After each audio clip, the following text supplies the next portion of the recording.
दोस्तों, अभिवादन स्वीकार करें हमारा दैनिक लोक सदन के संपादकीय पेज एडिटोरियल पर मैं आपका सुरेश चंद्र जोरा एडिटर स्वागत करता हूं। आज हम बात करेंगे छत्तीसगढ़ विधानसभा समर का। जब अब मतदान हमने देखा किस उत्साह हर्षोल्लास के साथ संपन्न हुआ है, तो अब सबसे पहला प्रश्न जो हमारे जेहन में उठ रहा है वह यह है कि छत्तीसगढ़ में कौन मुख्यमंत्री बनने जा रहा है। जी हाँ, तो बात है भूपेश बघेल की। जी हाँ, अगर छत्तीसगढ़ में कांग्रेस की सरकार आती है या फिर नहीं आ पाती है, तब मुख्यमंत्री कौन बनेगा, आज इसी बुलेटिन पर हम भूपेश बघेल के व्यक्तित्व और उनकी जो कर्मठता है उसको रेखांकित करते हुए आपके समक्ष एक बुलेटिन लेकर आ रहे हैं।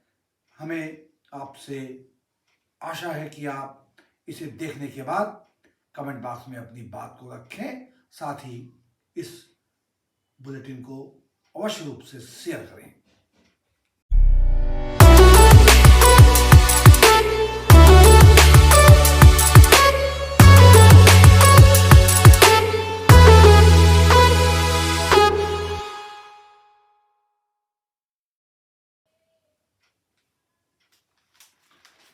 दोस्तों, इस बुलेटिन में हम बात कर रहे हैं अगरचे छत्तीसगढ़ में अखिल भारतीय राष्ट्रीय कांग्रेस कमेटी की अगर हम कहें सरकार बन जाती है, बहुमत मिल जाती है, तो फिर मुख्यमंत्री कौन बनेगा।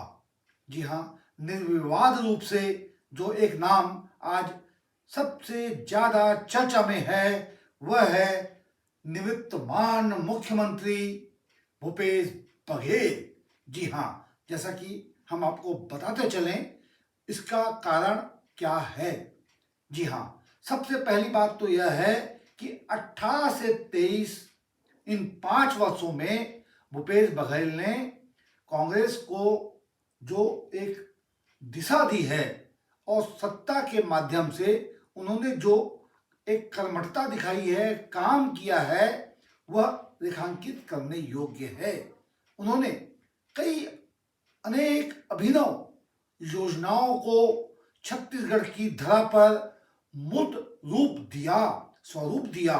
यह कोई छोटी मोटी बात नहीं है।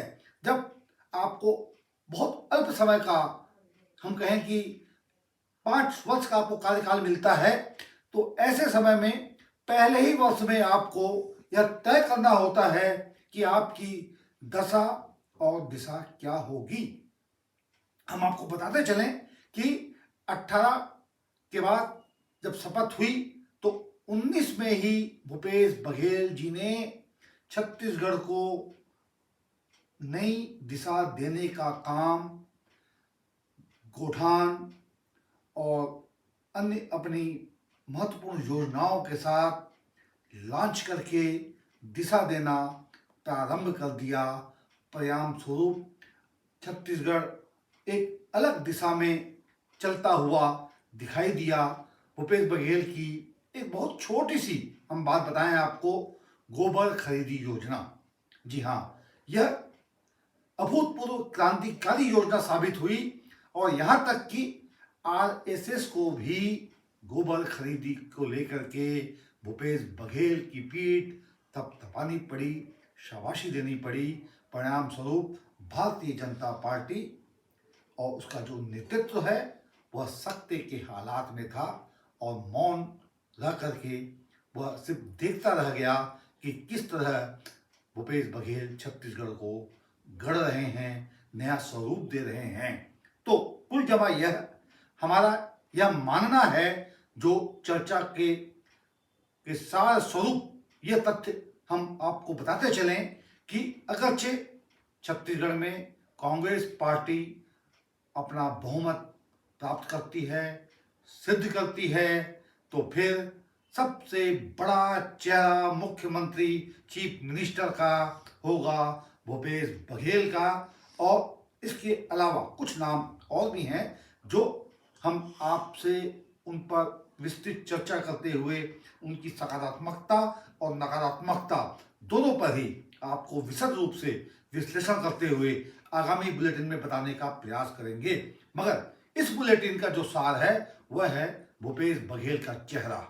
जी हाँ, अगरचे छत्तीसगढ़ में भूपेश बघेल सीएम बन जाते हैं, चीफ मिनिस्टर बनते हैं, तो फिर 23 से लेकर के जो 28 का उनका कार्यकाल होगा वह किस दिशा में होगा, वे क्या काम ऐसा करेंगे कि लोग उन्हें लंबे लंबे समय तक याद तो करें ही, साथ ही कांग्रेस को मत दे करके इस पार्टी को और मजबूत बनाने का काम करेंगे। यह सब भूपेश बघेल की नीति, रणनीति और कार्यों पर निर्भर करता है। हम आपसे यही अपेक्षा करते हैं कि यह बुलेटिन आपने देखा, धन्यवाद। अब आपसे आग्रह कि कृपया हमारे चैनल को सब्सक्राइब कर लें और साथ ही इस बुलेटिन को शेयर करें दूर दूर तक। धन्यवाद।